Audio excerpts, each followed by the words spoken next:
Bismillahirrahmanirrahim. Pelajaran balaghah untuk kelas 1 muallimin, pertemuan yang kedua. Kalau yang telah lalu kita membahas tentang fasohatul mufrad. Yang pertama adalah harus selamat dari tanapur kalimat. Yang kedua dari mukhalafatul qiyas, menyalahi aturan sorof. Maka untuk saat ini kita lanjutkan yang ketiga. Syaratnya fasohatul mufrad adalah kalimat itu atau kata yang kita ucapkan itu bukan kata yang asing bagi si pendengar. Karena itu fasohatul mufrad itu harus selamat. Yang pertama yang telah lalu dari tanapur. Yang kedua menyalahi aturan sorof yang dinamakan mukhalafatul qiyas. Sedangkan yang ketiga ini adalah minal gharabah. Gharabah ini kata-kata asing yang tidak biasa kita dengar pada kebanyakan orang. Apa definisi gharabah? Dalam teks ini salisan yang ketiga minal gharabah, artinya selamat dari kata-kata asing. Ka'an takuna kalimatu ghairu dhahiratil makna. Ka'an seolah-olah, takunu keadaan, al kalimatu kata tersebut ghairu tidak dhahiratil makna, tidak jelas maknanya. Jadi kata yang tidak jelas makna ini akan mengganggu penangkapan bagi si pendengar tentang mengambil pengertian yang apa yang kita sampaikan. Karena itu salah satu yang akan menghalangi atau mengganggu kepada pemahaman si pendengar akan maksud yang kita sampaikan kepada mereka, maka hindarilah kata-kata yang tidak banyak dikenal oleh si pendengar. Dalam istilah balaghah, al-gharabah. Karena itu maka tentu bila kita menyampaikan sesuatu i'tibar atau ungkapan kepada orang, ini harus disesuaikan dengan tingkat pemikiran mereka. Jadi bagaimana, apakah kata yang asing ini tidak selamanya asing bagi bermacam-macam tingkatan? Kalau kita misalnya bicaranya secara umum, orang kebanyakan, maka tentu kata-kata asing ini lebih kita dijaga.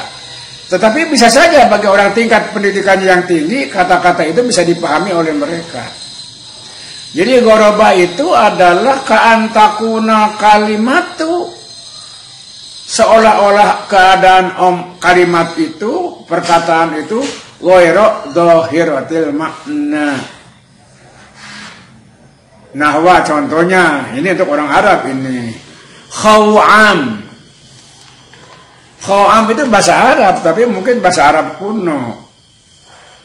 Banyak orang Arab sendiri tidak mengerti apa itu khaw'am, karena tidak biasa mereka dengar.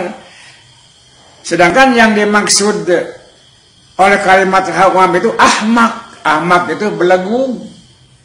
Ahmak itu tolol. Nah, bila kita ngomong dengan orang Arab tidak menggunakan kalimat khaw'am, karena itu mereka asing. Kalimat itu bagi mereka walaupun sama-sama orang Arab. Tetapi gunakanlah kalau menggambarkan ketololan, kedunguan, maka gunakanlah kalimat ahmak. Itu sudah mereka bisa memahami. Contoh yang kedua, asanat. Asanat ini orang Arab juga banyak yang tidak mengerti, karena biasa ini tidak pernah muncul di kalangan orang banyak. Maka asanat ini kita ganti dengan kalimat yang biasa mereka pakai, yaitu tawilul qomah. Artinya tinggi besar badannya, dedeg pengadeg, anu jangkung gede, itu namanya tawilul qomah. Kalau kita menggunakan asanat, ini tidak akan dipahami oleh mereka. Kemudian yang masih nomor 3 di samping gorobah yang seharusnya tidak boleh digunakan, al-karohah. Karohah itu adalah tidak enak didengar.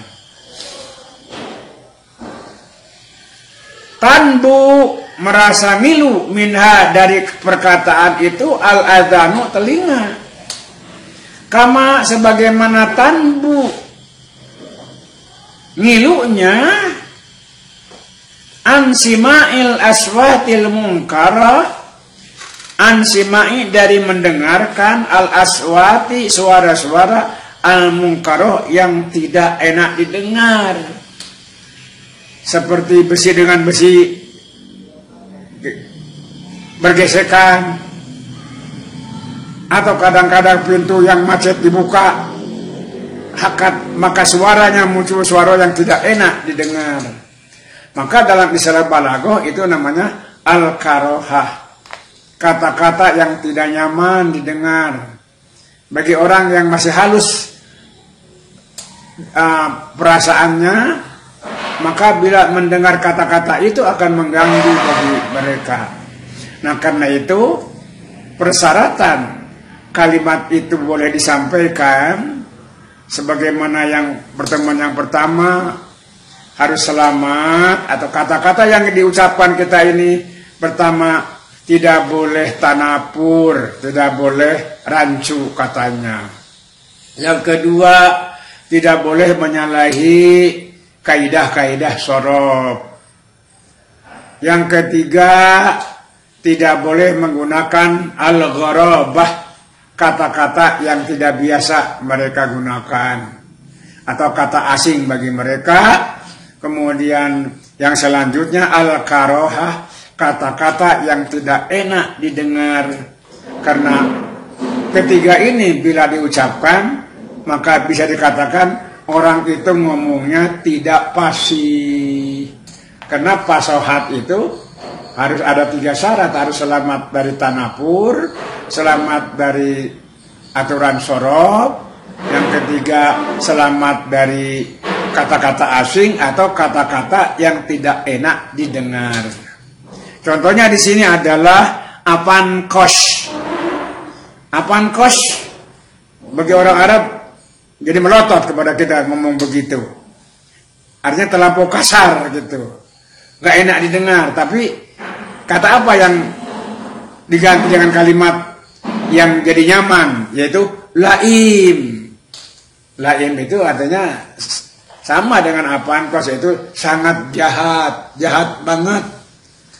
Kalau menggunakan apaan kos, maka mereka tidak enak mendengarkannya. Tapi dengan laim, berarti orang yang sangat jahat sekali. Itu adalah pelajaran untuk kelas 1, pertemuan yang kedua, yang menerangkan tentang syarat-syarat fasohatul mufrad.